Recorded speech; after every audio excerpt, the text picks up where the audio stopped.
अस्सलाम वालेकुम स्टूडेंट्स, उम्मीद करता हूँ आप सब खैरियत से होंगे। आज की क्लास है हमारे पास एसक्यूएल लेक्चर 2, जिसमें हम लोग अपने एसक्यूएल के फर्दर फंक्शंस को, मेथड्स को, कमांड्स को रन करेंगे। उनके बारे में जानेंगे कि वो किस तरह से वर्क करती है, किस तरह से राइट की जाती है। क्योंकि बात वही थी कि जिस तरह से कमांड हम लोग लिखेंगे उसी के अकॉर्डिंग हमारे पास आउटपुट क्या है, डिस्प्ले होगी। अगर हमने कमांड बिल्कुल एक्यूरेट नहीं लिखी होगी तो फिर आउटपुट भी हमारे पास उस तरह से रिजल्ट हमारे पास डिस्प्ले नहीं होगा जैसा हम चाह रहे होंगे। इसलिए कमांड का यहाँ पे ध्यान रखना ज़रूरी है।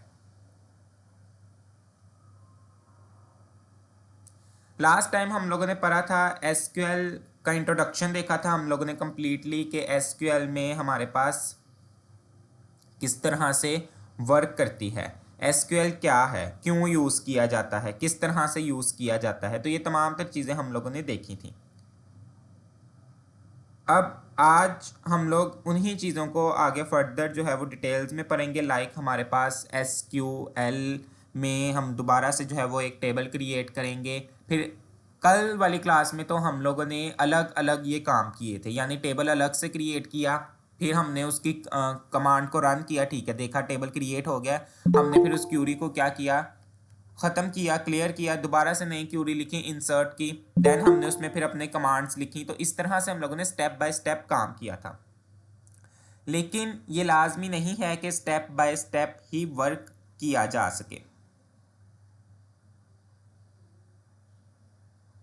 हम लोग एक साथ भी कमांड्स को, क्यूरीज को राइट कर सकते हैं इजीली, यानी एक ही वक्त में क्यूरी रन करने से पहले ही हमने टेबल भी क्रिएट कर लिया और उसके अंदर वैल्यूज़ को भी इंसर्ट कर दिया, और उसके बाद फिर हमने अपनी उन तमाम तर क्यूरीज को इनपुट जो हम लोगों ने देनी थी वो देने के बाद उसको प्रोसेस करते हैं, रन करते हैं, देन फिर हमारे पास आउटपुट डिस्प्ले होती है।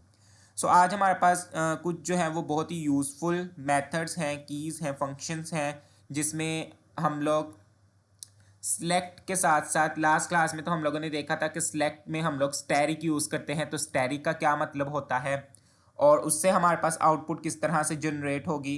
अगर हम लोग यूज़ करें, अगर हमने कोई स्पेसिफिक कॉलम्स को ही आउटपुट में डिस्प्ले करवाना है तो देन हम लोग किस तरह से कमांड राइट करेंगे।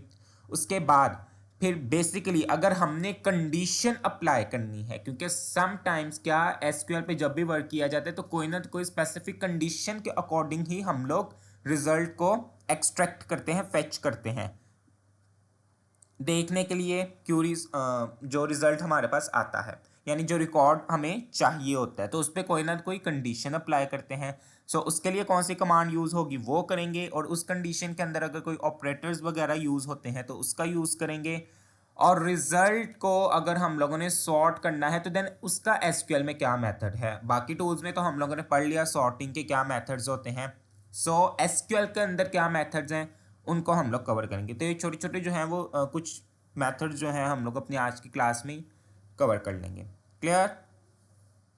आई होप के लास्ट क्लास आप लोगों को क्लियर हो गई होगी, जिसमें मैंने आपको डिटेल में इंट्रोडक्शन बताया, एसक्यूएल क्यों यूज़ की जाती है, डाटा एडमिनिस्ट्रेशन के लिहाज से एसक्यूएल क्यों, किस तरह से यूज़ होती है। तो उसमें मैंने आपको कुछ ऐसी भी इसकी टाइप्स बताई जो एज अ डाटा एनालिस्ट तो ज़रूरत नहीं है, लेकिन फिर भी डाटा एडमिनिस्ट्रेशन के लिहाज से भी उसका जानना ज़रूरी है। जिसमें मैंने आपको ग्रांट कमांड का बताया, ग्रांट का, रिवॉक का, ट्रांजैक्शन का, कॉमिट। तो वो मैंने बताया कि वो डाटा एडमिनिस्ट्रेशन बताता है कि किसको एक्सेस कौन से देने हैं। समझ आ रही है बात?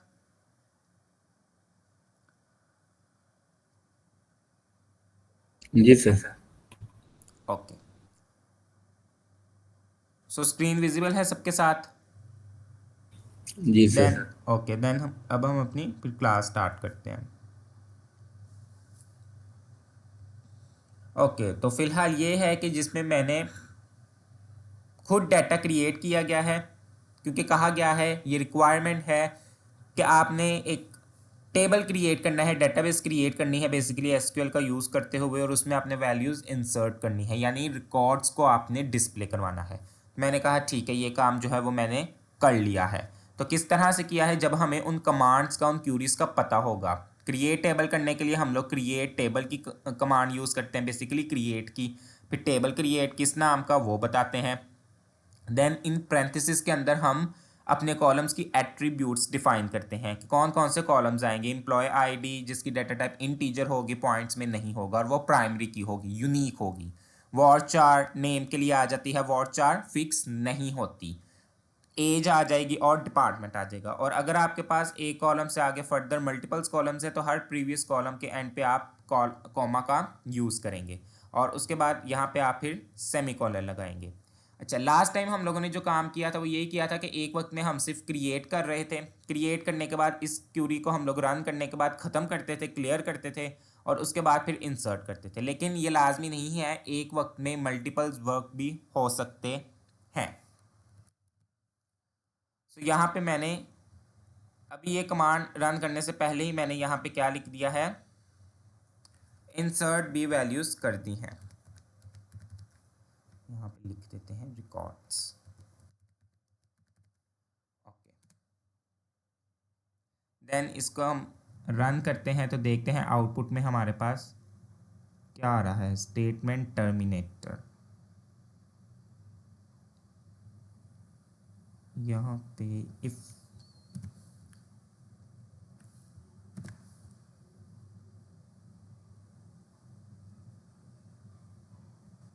वन टू थ्री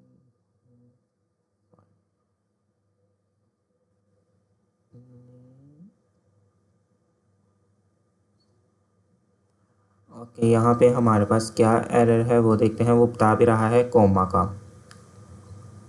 किस लेवल पे, 15 लेवल। तो 15 लेवल, कोमा भी है।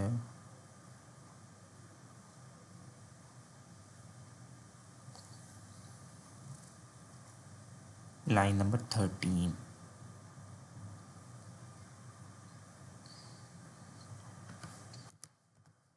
कॉमर्स हर हमने जो है वो उसके बाद लगाने हैं। बट यहाँ पे, यहाँ तो फिर ये है, आप इस तरह से इसको राइट कर लें।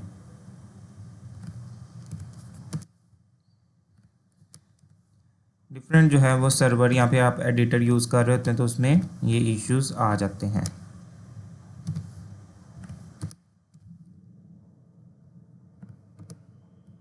सो डोंट वरी, यहाँ पे अब हम वैल्यूज़ लिख देते हैं।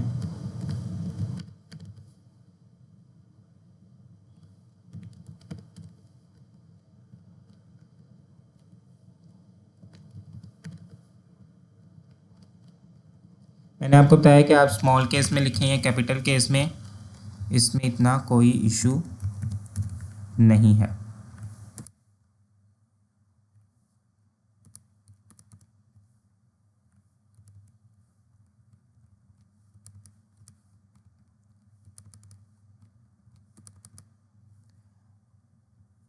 अब देखते हैं हम वैल्यूज।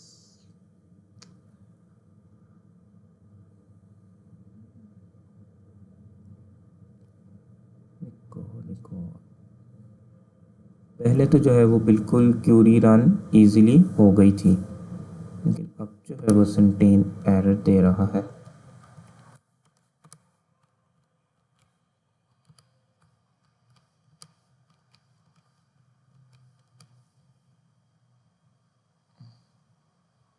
चले, कमांड जो है वो बिल्कुल एग्जैक्ट इसी तरह से हम लोग लिखेंगे, ठीक है। उसमें एक वक्त में ही हम लोग क्या कर रहे हैं, एक साथ ही वैल्यूज़ को एंटर कर रहे हैं। जिस तरह के आपको मैंने बताया है कि हर एडिटर का थोड़ा सा डिफरेंट होता है। अगर यही काम हम लोग प्रोग्रामिंग्स वाले में करेंगे तो उसमें वैल्यूज़ एक ही दफ़ा हम लिखेंगे, लेकिन मल्टीपल्स टाइम वो आउटपुट उसकी रन हो जाएगी।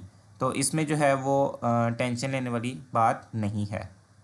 सो ये आज मैंने जो है वो डिफरेंट इसमें यूज़ किया है कंपाइलर जो है, तो इसलिए हमें इस तरह का वो एरर दे रहा है। अगर हम कोमा लगा दें,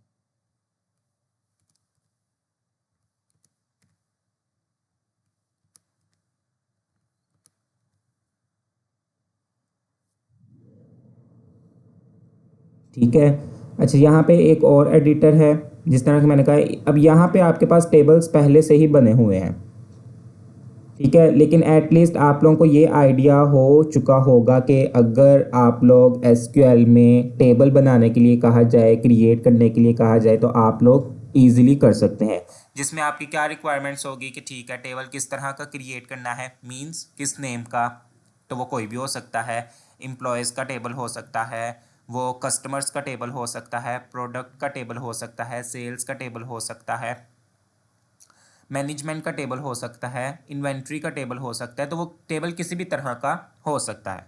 तो अगर आपको टेबल का नेम पता चल जाए तो आप टेबल इजीली क्रिएट कर सकते हैं। देन टेबल क्रिएट करने के बाद ठीक है, अब उसमें और आपको कौन सी चीज़ चाहिए टेबल को क्रिएट करते वक्त, क्या है, कॉलम्स की एट्रीब्यूट्स विद डाटा टाइप, कि आपके टेबल के अंदर कौन कौन से रिकॉर्ड्स मौजूद हैं। यानी कि अगर फॉर एग्जांपल एम्प्लॉय का टेबल है, क्रिएट कर रहे हैं आप, तो एम्प्लॉय आईडी का होना बहुत ज़रूरी है, क्योंकि एम्प्लॉय आईडी क्या होगी, यूनिक होगी। एम्प्लॉय का नेम का होना ज़रूरी है, फुल नेम या first name last name, age का होना, सैलरी, देन डिपार्टमेंट का होना, क्योंकि एम्प्लॉय है तो एम्प्लॉय का कोई भी डिपार्टमेंट हमारे पास हो सकता है, नहीं उसकी हमें कोई ज़रूरत नहीं है इसमें, ये ईआर डायग्राम एंटिटी रिलेशन उसकी कोई ज़रूरत नहीं है। लेकिन जॉइंट्स में हम उसको ज़रूर देखेंगे कि अगर एक हमारे पास कोई भी टेबल है, प्रोडक्ट का टेबल है, तो उसका कस्टमर के साथ क्या लिंक है या शिपिंग के साथ क्या लिंक है, तो वो हम लोग उनके दरमियान रिलेशन जो है वो फाइंड करने के लिए जॉइंट्स भी यूज़ कर सकते हैं, जिसमें हमारे पास एक पूरा एग्जैक्ट रिकॉर्ड आ जाता है। लेकिन उस तरह से वो ईआरपी का कॉन्सेप्ट नहीं है।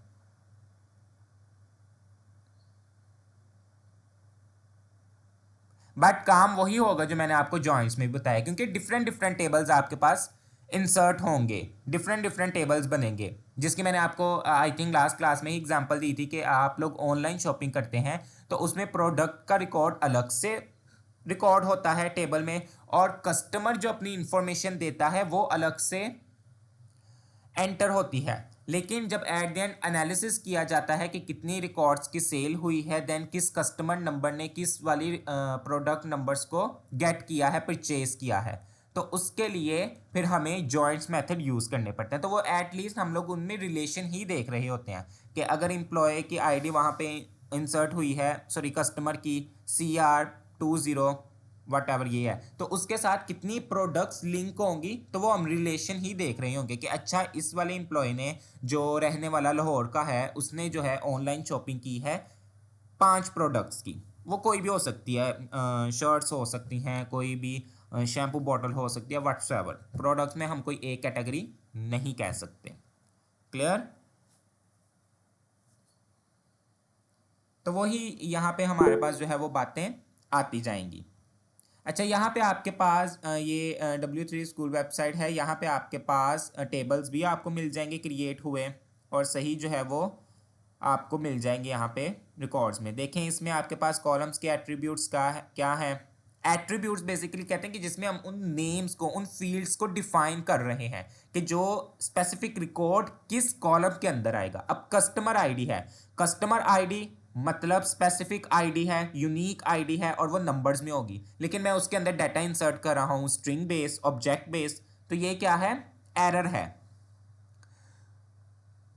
इसलिए यहाँ पे कॉलम्स की feed with data types define करना बहुत ज़रूरी है। यहाँ पे मैंने सेलेक्ट कर लिया। अच्छा, अब स्टैटिक का मैंने आपको बताया है कि स्टैटिक हम यूज़ करते हैं जब हमें तमाम records with all columns field output में चाहिए, तो फिर हम स्टैटिक यूज़ करते हैं। लेकिन यहाँ पे मेरे पास यही डाटा है, मुझे सिर्फ चाहिए कि आउटपुट में डिस्प्ले हो कस्टमर आईडी और सिटी हो जाए, सॉरी कंट्री, सिटी और कंट्री, तो फिर हम यहाँ पे स्टैटिक यूज़ नहीं करेंगे, फिर हम सेलेक्ट, अच्छा क्या सिलेक्ट करना है आउटपुट में डिस्प्ले करवाने के लिए, वो यहाँ पे लिखेंगे। Number 1 customer ID, okay, number 2 city column, and the last one country. From कहाँ से, तो फ्रॉम भी यहाँ पे कीवर्ड है, कहाँ से, कस्टमर्स के टेबल्स में से। अब इसको यहाँ पे रन करूँगा, तो अब मेरे पास ये देखें आउटपुट में क्या आ गई है, कस्टमर आईडीज आ गई हैं 1 बाय 1 और यहाँ पे सिटीज़ और कंट्री। अब मेरे पास वो पूरा रिकॉर्ड नहीं आ रहा, पोस्टल कोड, पिन कोड और customer name, first name, last, वो पूरा रिकॉर्ड नहीं आ रहा। क्यों? क्योंकि मैंने अब सिर्फ ये स्पेसिफिक कॉलम्स को डेटा के टेबल में से फेच किया है, एक्सट्रैक्ट किया है। ओके, तो ये डिफरेंस है कि जब स्टैटिक हम यूज़ करते हैं तो इसका मतलब है पूरे का पूरा रिकॉर्ड विद ऑल कॉलम्स हम लोग डिस्प्ले कर रहे हैं। लेकिन अगर स्टैटिक यूज़ नहीं करेंगे तो फिर हमें वहाँ पे कॉलम्स के नेम स्पेसिफाई करने पड़ेंगे कि आपको आउटपुट में कौन से कॉलम्स के रिकॉर्ड्स चाहिए, फिर वही हमारे पास डिस्प्ले होंगे। ये तो कल भी मैं भी बता दी हो बात। अब जो बात थी हमारे पास वो ये थी कि हमें चाहिए कंडीशन के थ्रू। सो यहाँ पे अब हम यूज़ करेंगे कंडीशन। तो वेयर हमारे पास यूज़ होती है कंडीशन जब हम लोग सिंपल कंडीशन अप्लाई कर रहे हो, तो तब हमारे पास यहाँ पे वेयर क्लॉज कीवर्ड यूज़ होता है। वेयर क्लॉज क्या काम करता है? वेयर कहते हैं इसको, जो कि रिकॉर्ड्स को फिल्टर करता है। कैसे फिल्टर करेगा? यहाँ पे मेरे पास फॉर एग्जांपल सिटी और कंट्री है, मुझे चाहिए कि उन कंट्रीज़ का मुझे रिकॉर्ड डिस्प्ले करवाओ जो क्या हो, इक्वल। अच्छा, किसके इक्वल हो? जर्मनी के। देन यहाँ पे सेमीकोलन। अच्छा, अगर आप यहाँ पे सेमीकोलन लगा रहे हैं फिर यहाँ पे लगाने की ज़रूरत नहीं है। मैं कह रहा हूँ कि अब मुझे उन कस्टमर्स के डाटा में से कस्टमर आईडी, सिटी और कंट्री डिस्प्ले करवाओ। वेयर, जहाँ पे कंट्री क्या है? जर्मनी। यानी जिस जिस एम्प्लॉय की अब कंट्री जर्मनी होगी, जिसका मुल्क जर्मनी का होगा, मुझे सिर्फ उन्हीं के यहाँ पे रिकॉर्ड्स डिस्प्ले होंगे। सो ये देखें आप, जर्मनी जर्मनी जर्मनी, सिटी चाहे जो हो, मैंने यहाँ पे सिर्फ एक ही कंडीशन लगाई है, दैट्स कंट्री, कि कंट्री क्या हो? जर्मनी। तो मुझे सिर्फ उन्हीं का यहाँ पे रिकॉर्ड डिस्प्ले हो गया। Clear?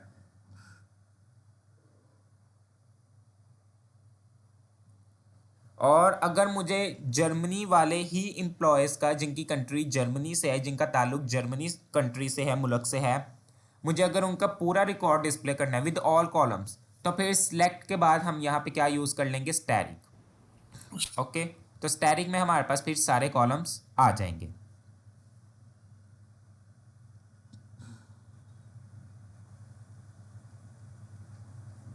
Clear? Yes sir. Okay, ये तो थी एक वक्त में एक कंडीशन, एक एक्सप्रेशन लग गया, ठीक है। लेकिन अगर मुझे multiples condition means multiples expressions यहाँ पे डिक्लेयर करने हैं, तो देन मेरे पास फिर यहाँ पे ऑपरेटर्स साथ यूज़ होंगे। या फिर यहाँ पे मैं ये काम नहीं कर सकता कि मल्टीपल्स टाइम यहाँ पे वेयर लिखूँ। देन अब मुझे सिटी भी चाहिए कि जिनकी सिटी क्या हो, यहाँ पे बर्लिन हो। तो इसको रन करते हैं तो देखें मेरे पास एरर आ गया है कि ये आप क्या कर रहे हैं? Missing operator. कभी भी जब भी हमने वेयर कंडीशन के अंदर दो एक्सप्रेशंस डिफाइन करने हो तो उनके दरमियान हमेशा ऑपरेटर यूज किया जाता है, जो कि मैंने अभी बताया। वो ऑपरेटर्स कौन से हैं? दैट्स लॉजिकल ऑपरेटर्स, एंड, और या नॉट। एंड ऑपरेटर तब यूज करेंगे जब मैं चाह रहा हूं कि मेरे दोनों एक्सप्रेशंस लाजमी ट्रू हो, तो आउटपुट मेरे पास फिर डिस्प्ले हो। और ऑपरेटर जब मैं चाह रहा हूं कि दोनों में से एक कोई भी एक्सप्रेशन, यहां पे कंडीशन ये लाजमी नहीं है कि पहले वाली ही हो या दूसरे वाली, कोई भी, वो चाहे कंट्री जर्मनी हो या फिर सिटी बर्लिन हो। लेकिन और ऑपरेटर में एक भी अगर एक्सप्रेशन ट्रू है, आंसर ट्रू, यानी वो जर्मनी के भी रिकॉर्ड्स मुझे सारे डिस्प्ले करवा सकता है, वो बर्लिन के भी करवा सकता है, और वो मिक्स भी करवा सकता है। लेकिन यहाँ पे दो बार वेयर नहीं यूज होगा, तो क्या यूज यहाँ पे हम फिर करेंगे? एंड। सो अब आप देखें, उसने मुझे कहा है कि आपके पास सिर्फ एक ही कस्टमर है जिसका सिटी बर्लिन और कंट्री जर्मनी है। लेकिन यहीं पे अगर मैं और लगा दूं तो फिर यहाँ पे मेरे पास मल्टीपल्स आ जाएंगे। बर्लिन तो एक ही था लेकिन कंट्रीज जो है वो जर्मनी मल्टीपल्स हैं।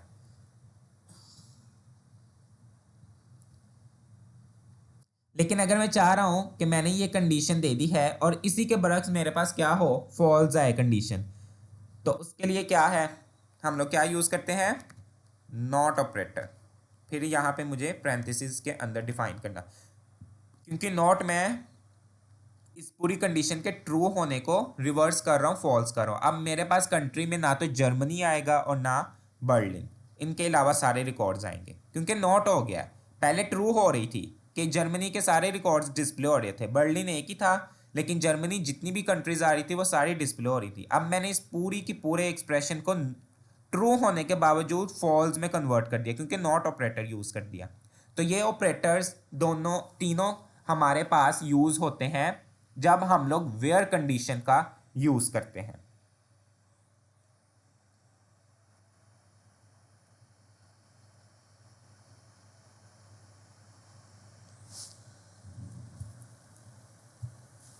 क्लियर? आसान है हमारे पास, इसमें कोई मुश्किल नहीं है। जस्ट अगर आप लोगों को कमांड्स लिखने का तरीका आएगा तो हम लोग इजीली एसक्यूएल का भी यूज़ कर सकते हैं।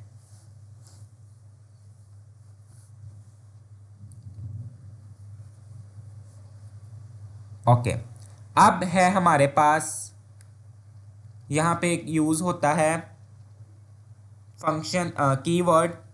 अगर हमने रिकॉर्ड्स डिस्प्ले करवाने हैं ऑर्डर वे में, असेंडिंग या डिसेंडिंग में सॉर्ट करवाने हैं, तो एसक्यूएल के अंदर हमारे पास क्या क्यूरी है, उसके लिए कीवर्ड हमारे पास यूज़ होता है that is order by. Order by कि तुमने ऑर्डर सॉर्ट करना है, तो यहाँ पे ऑर्डर बाय हम यूज़ करेंगे।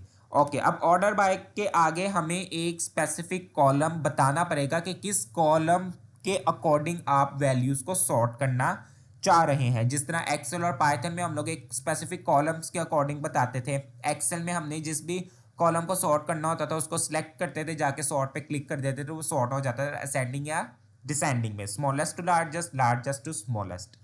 और पाइथन में भी इसी तरह हम लोग यूज़ करते थे, सॉर्ट वैल्यूज़ का मेथड यूज़ करते थे और उसके अंदर कॉलम्स डिस्क्राइब कर देते थे। सेम एज वेल यहाँ पे ऑर्डर बाय यूज़ होती है। अब ऑर्डर बाय किस कॉलम के अकॉर्डिंग मुझे सॉर्ट करना है, मैं यहाँ पे कहता हूँ कंट्री के अकॉर्डिंग। कंडीशन मेरी लगी हुई है, कंडीशन मेरी ये ट्रू जिस तरह होगी फिर उसी के अकॉर्डिंग यहाँ पे वैल्यूज़ सॉर्ट होंगी।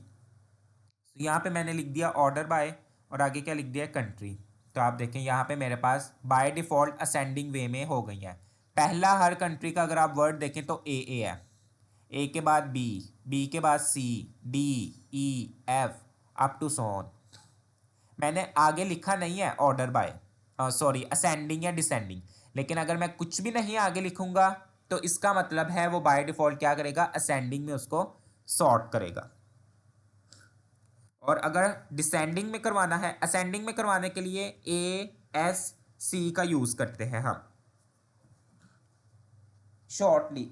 ये ए एस सी कीवर्ड है जो स्पेसिफाई करता है असेंडिंग को, लेकिन यहीं पे अगर हमें डिसेंडिंग करवाना है तो then D E S C, descending. तो अब मैं यहाँ पे डिसेंडिंग लिख के करवाऊंगा तो देखिए मेरे पास लार्जेस्ट टू स्मॉलेस्ट यानी जी टू एक्स जाएंगी वैल्यूज़। तो आप एंड वाले देख लें, आपके पास ए के आएंगे अल्फ़ाबेट्स। ओके, तो ये भी आप यूज़ करते हैं कमांड्स को, कीवर्ड्स को, क्यूरीज को, जब आपने वैल्यूज़ को सॉर्ट करना हो और कॉलम के अकॉर्डिंग, क्योंकि ऑर्डर बाय के आगे आप कॉलम बताएंगे उनको कि किस कॉलम पे आपने ये असेंडिंग या डिसेंडिंग वे को अप्लाई करना है।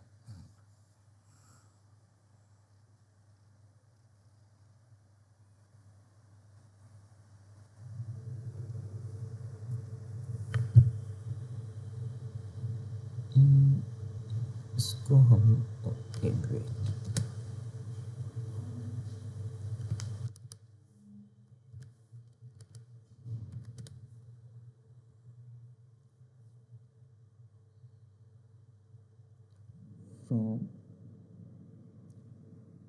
from order by country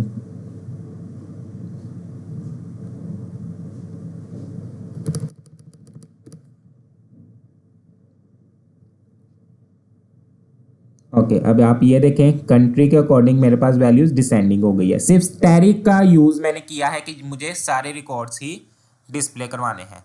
यहाँ पे मैंने कंट्री के साथ कह देता हूँ कस्टमर नेम यानी एक वक्त पे मैं 2 कॉलम्स के ऊपर ये अप्लाई कर रहा हूँ डिसेंडिंग, तो उस वे में मेरे पास डिसेंडिंग हो जाएगी वैल्यूज़ किसी भी तरह से। लेकिन हमेशा जो ऑर्डर बाय का जो बेस्ट वे है वो यही है कि आप एक वक्त में एक ही कॉलम के ऊपर अप्लाई करें। अब मुझे सिर्फ कस्टमर नेम पे अप्लाई करना है, तो वो मेरे पास यहाँ पे वैल्यूज़ आ जाएंगी। Is it clear? ये छोटे छोटे से मेथड्स हैं, लेकिन वही बात है फिर कि अगर हमें पता होगा, इनके बारे में नॉलेज होगी और क्यूरीज को राइट करना आएगा, तो फिर तो हमारे लिए कोई मुश्किल नहीं है, हम लोग ईजिली इनको यूज़ कर सकते हैं।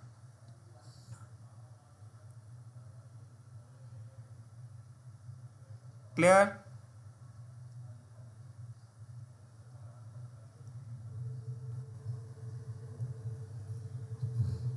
जी सर, क्लियर है।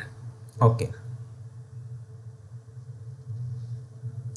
ओके, अब यहाँ पे हमारे पास यूज़ और जो है वो कुछ कीवर्ड्स होते हैं, यहाँ पे लिख दूँगा मैं नल वैल्यूज। अगर हमने नल वैल्यूज चेक करनी है कि क्या हमारे कॉलम्स के अंदर, रिकॉर्ड्स के अंदर कुछ नल वैल्यूज मौजूद हैं या नहीं है, तो उसके लिए हम लोग यूज़ करते हैं इज़ नल और नॉट नल, चेक करने के लिए कि क्या मेरे टेबल के रिकॉर्ड्स के अंदर कोई वैल्यू नल तो नहीं रह गई।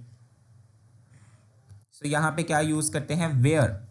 अच्छा वेयर, अब यहाँ पे कोई भी कॉलम नेम बता दे, मैं यहाँ पे सिटी बता देता हूँ, where city is null. Where मतलब है जहाँ पे अगर सिटी कोई भी नल है तो मेरे पास सिर्फ उन्हीं के यहाँ पे रिकॉर्ड्स जो हैं वो क्या होंगे, डिस्प्ले होंगे। लेकिन यहाँ पे तो इस वक्त मेरे पास कोई भी सिटी जो है वो यूज़ नहीं हो रहा नल के लिए, इज नल में। और अगर यहाँ पे इज नॉट नल लिख के फिर देखते हैं क्या ये देता है हमें। ठीक है, वो कह रहा है कि ये चीज़ें यूज़ होंगी आपके पास कहाँ पे, अपडेट करने के लिए, डिलीट करने के लिए, या फिर नल वाली जगह पे इंसर्ट करने के लिए। जिस तरह मैंने आपको बताया कि हर एडिटर का थोड़ा सा अपना रूल है, तो उसमें आप लोग बताते हैं। अब यहाँ पे चले, मैं यहाँ पे सिटी ही कर देता हूँ, फिर देखते हैं क्या आउटपुट आती है। सिटी और कंट्री, अच्छा मैं कह रहा हूँ कि सिटी और कंट्री लो किस में से, कस्टमर्स के टेबल में से, फ्रॉम कस्टमर्स, वेयर जहाँ पे सिटी इज नॉट नल, तो देन ओके। लेकिन ये दोनों जो नल है और इज नॉट नल है वो हम लोग लाजमी यूज करते हैं।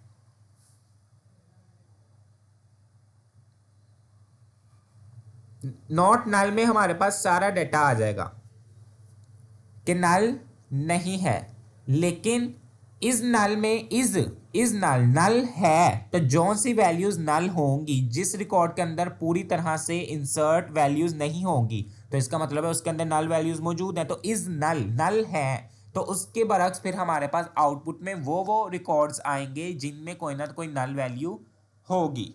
लेकिन इज नॉट नल नल नहीं है, तो जिनमें नल वैल्यूज नहीं होंगी उसमें हमारे पास फिर वो रिकॉर्ड्स आएंगे। लेकिन ये क्यूरीज जो है वो हमारे पास यूज़ होती है, ऑप्शनल है ये हमारे पास, बट अगर हमने कोई नया रिकॉर्ड इंसर्ट करना है नल वैल्यूज़ की जगह तो फिर हमारे पास यूज़ होगी, इसलिए यहाँ पे हमारे पास आउटपुट नहीं डिस्प्ले हो रही। इसका मतलब है कि रिकॉर्ड्स में हमारे पास पूरे रिकॉर्ड्स मौजूद हैं। इतने कोई अगर हम रन भी करके देख लें तो हमारे पास आउटपुट वही आएगी जो पहले हम लोग देख चुके हैं। सो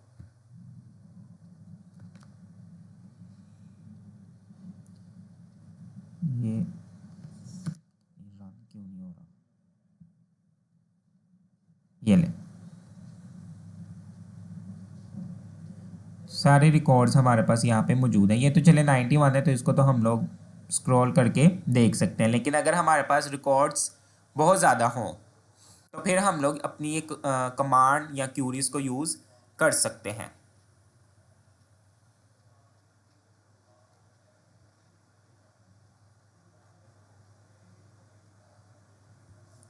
ओके मे बी शायद वो राइट ही ना कर रहा हो किसी वजह से, वेयर यहाँ पे सिटी इज नल, नल है, तो देखें इज नल, अभी मैंने आपको बताया था। अच्छा वो ना जो मैंने यहाँ पे लिखा था कमेंट, शायद उस वजह से वो नहीं था डिस्प्ले करवा रहा, लेकिन जो मैंने आपको बात बताई है कि इंसर्ट में हम लोग इन चीज़ों का यूज़ करते हैं। इस नल, कोई भी नल वैल्यू की जगह, रिकॉर्ड की जगह हम कोई और वैल्यू ऐड करना चाह रहे हैं तो फिर हम यूज़ करेंगे कि जहाँ जहाँ मेरे इस टेबल के अंदर रिकॉर्ड्स नल है उसकी जगह ज़ीरो ऐड कर दो या अननोन कुछ भी ऐड कर दो। तो देखें इज नल, इसका मतलब है मेरे इस रिकॉर्ड, इस टेबल के अंदर कोई भी रिकॉर्ड नल नहीं है, सब के सब फिल हैं, वैल्यूज उनमें मौजूद है। अब मैं यहाँ पे यूज़ करूँगा इज नॉट नल, तो मेरे पास पूरे के पूरे यहाँ पे रिकॉर्ड्स डिस्प्ले हो जाएंगे। ठीक है, तो वही बात जो मैंने आपको बताई है कि नॉट नल यानी कि जो रिकॉर्ड्स नल नहीं होंगे आउटपुट में वो डिस्प्ले होंगे, और इज नल जो रिकॉर्ड्स में एक दो वैल्यूज या कॉलम्स में वैल्यूज ऐड नहीं हुई होंगी, नल होंगी, खाली होंगी, तो उसके रिकॉर्ड्स डिस्प्ले होंगे। क्लियर?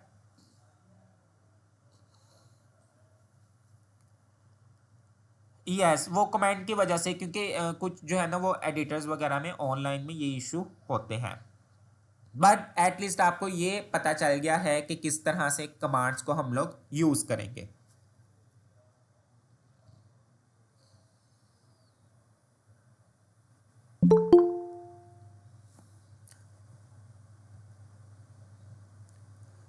ओके, सो नेक्स्ट है हमारे पास यहाँ पे एक और क्यूरी हम लोग अप्लाई करके देखते हैं। यहाँ पे मैंने कहा डिस्टिंक्ट, अब कंट्री फ्रॉम कस्टमर।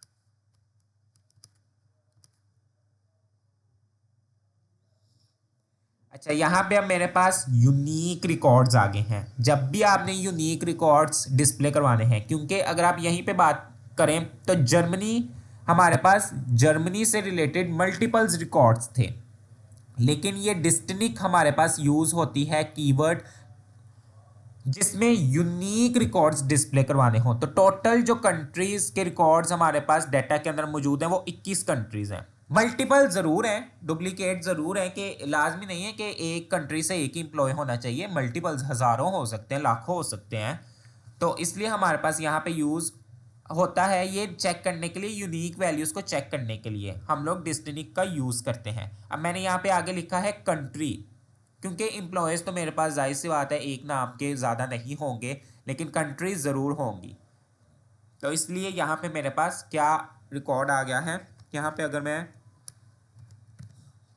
सिटी भी साथ लिखूँ तो भी मेरे पास सिटीज़ भी आ जाएंगे, लेकिन फिर वही है, यहाँ पे मेरे पास मल्टीपल्स वैल्यूज़ आ सकती हैं।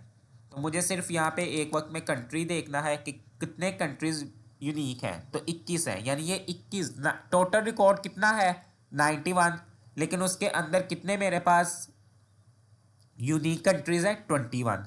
तो इसका मतलब है बाकी की जो कंट्रीज़ आ रही हैं वो यही कंट्रीज़ क्या हैं, रिपीट हो रहे हैं। जर्मनी अभी हमने देखा था, जब जर्मनी का सिर्फ कंट्री जर्मनी होनी चाहिए, वो जब हमने कमांड रन की थी तो आउटपुट में हमारे पास कितने जर्मनीज़ के एम्प्लॉयज़ के रिकॉर्ड आ गए थे। तो इसका मतलब है जर्मनी से मल्टीपल्स रिकॉर्ड एम्प्लॉयज़ या कस्टमर का डाटा रिकॉर्ड के अंदर मौजूद है, लेकिन यहाँ पे यूनिक वैल्यू यानी एक वक्त डुप्लीकेशंस कह सकते हैं। हमने अभी फिलहाल डुप्लीकेशंस को ख़त्म करके चेक किया है कि टोटल कितनी कंट्रीज़ के रिकॉर्ड्स मौजूद हैं इस टेबल के अंदर।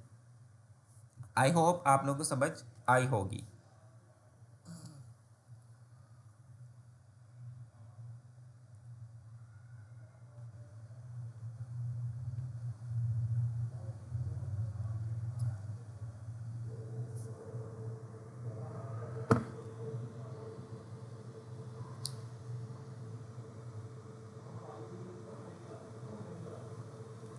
डिस्टिंक्ट में ये भी एक बात हम लोग कह सकते हैं कि थोड़ी सी ज़रा जो है वो डिफरेंट वैल्यूज़ आ जाती हैं, लेकिन यूनिक में हमारे पास जो है वो कंस्ट्रेंट्स भी लग जाते हैं। यूनिक में भी हमारे पास आ सकता है कि यूनिक वैल्यूज़ कौन सी है, लेकिन उसमें यूनिक मैंने आपको बताया था जो एक दफ़ा वैल्यू इंसर्ट हो गई है वो दोबारा रिपीट नहीं होनी चाहिए। यूनिक का ये मतलब है, बेसिकली ये पर्पज़ है। इसलिए उसको प्राइमरी की के तौर पे हम लोगों ने यूज़ किया था। लेकिन डिस्टिनिक यहाँ पे ये है कि अगर आपके पास एक वैल्यू मल्टीपल्स टाइम रिपीट हो रही है तो वो डुप्लीकेशंस को ख़त्म करके आपको क्लीननेस बताएगा, यूनिकनेस बताएगा कि ये वाली जो वैल्यू है वो आपके पास मल्टीपल्स टाइम रही है, लेकिन ये मौजूद ज़रूर है आपके टेबल के अंदर। ओके, इसलिए मैंने डिस्टिनिक अप्लाई किया जिसमें जर्मनी मेरे पास मल्टीपल्स टाइम था कंट्री में, लेकिन अब जब मैंने डिस्टिनिक कंट्री के ऊपर अप्लाई की कीवर्ड तो उसने क्या मुझे आउटपुट डिस्प्ले करवाई कि आपके पास जर्मनी का रिकॉर्ड ज़रूर मौजूद है कंट्री में। तो मेरे पास जर्मनी मल्टीपल्स टाइम लिखा हुआ नहीं आया बल्कि एक ही दफ़ा आया है। लेकिन यूनिक कि उसमें हम एक स्पेसिफाई करते हैं कॉलम का नेम कि ये लाजमी यूनिक होना चाहिए। तो उसमें मैंने आपको बता दिया प्रोडक्ट आईडी, कस्टमर आईडी और एम्प्लॉय आईडी, इस तरह के हमारे पास बहुत सी एग्जांपल्स हैं। तो ये दोनों में डिफरेंस है। क्लियर है? क्लियर हुआ आपको?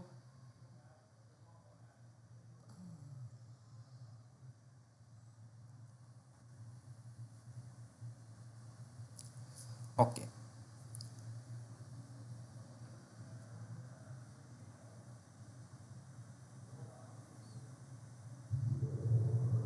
ओके अब यहाँ पे हमारे पास एक और कमांड सॉरी कीवर्ड यूज़ होती है। यहाँ पे डिस्टिनिक को हटाते हैं। यहाँ पे मैंने यूज़ किया है लिमिट, और लिमिट मैंने यहाँ पे लगा दी है 5। तो मेरे पास जो आउटपुट अब डिस्प्ले होगी वो 5 रिकॉर्ड्स की होगी। Customers select country from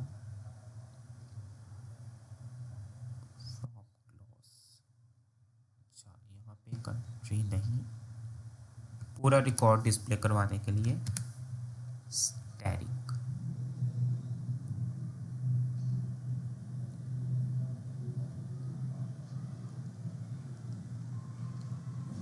customers.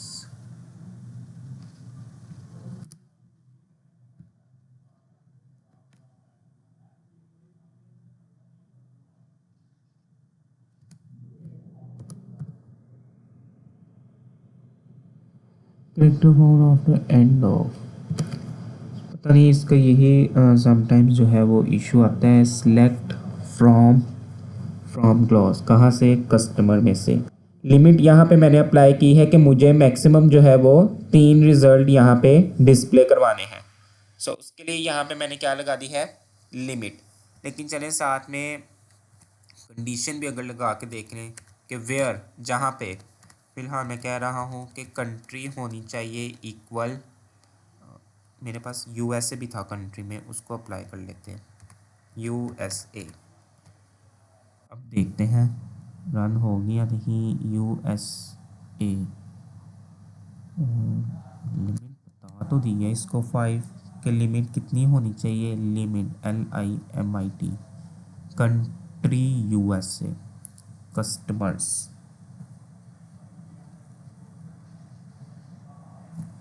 अगर यहाँ पे ये अप्लाई नहीं हो रहा तो सिलेक्ट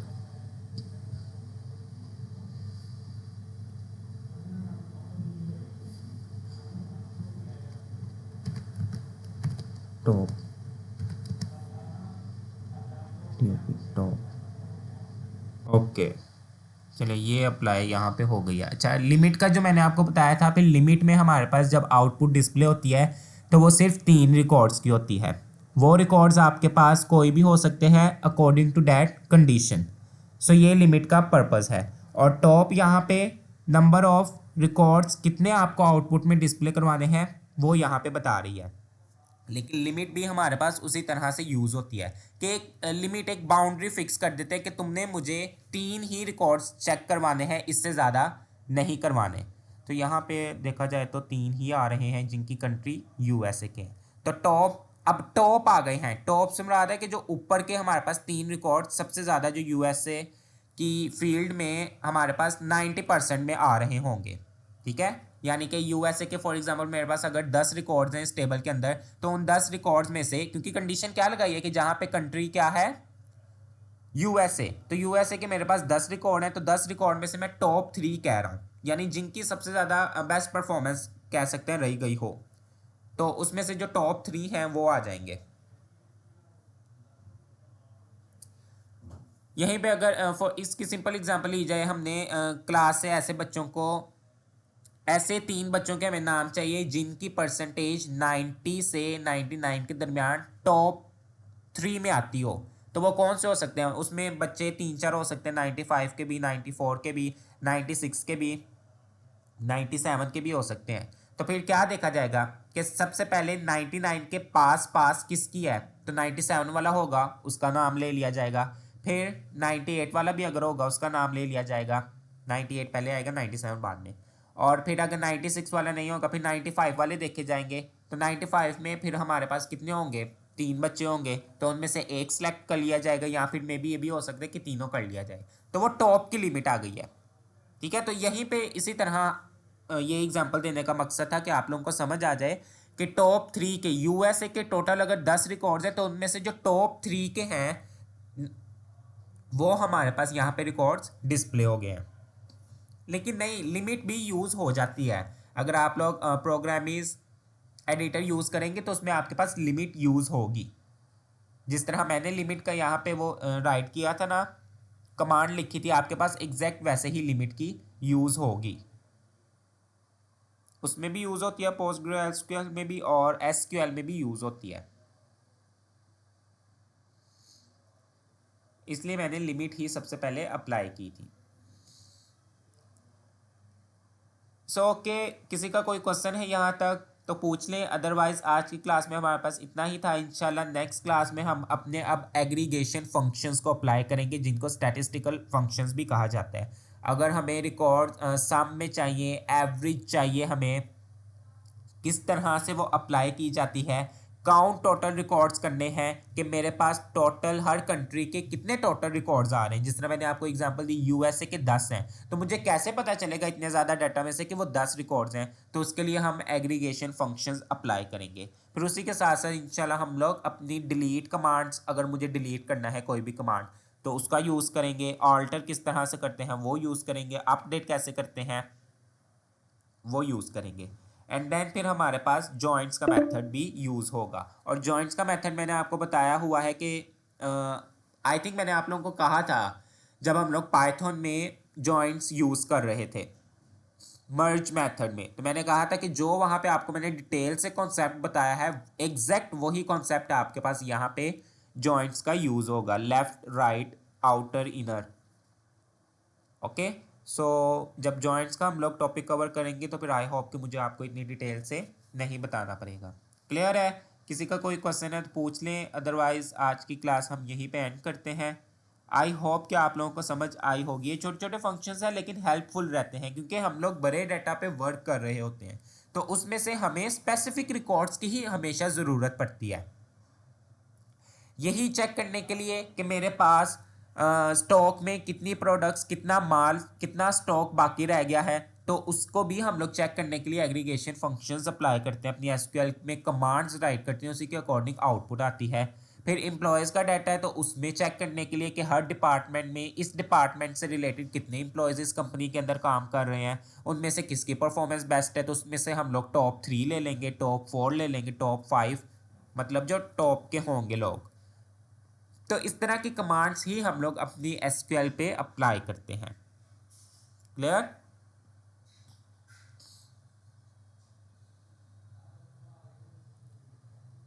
जी सर, क्लियर है। ओके, सो क्या आज ही हमारे पास छोटे छोटे से फंक्शंस थे। इंशाल्लाह अपनी नेक्स्ट क्लास में हम लोग अपने एग्रीगेशंस और जो मैंने आपको डिलीट अपडेट की बताए हैं उन्हीं को हम लोग कवर करेंगे। Okay, thank you so much, take care of yourself, अल्लाह हाफिज़।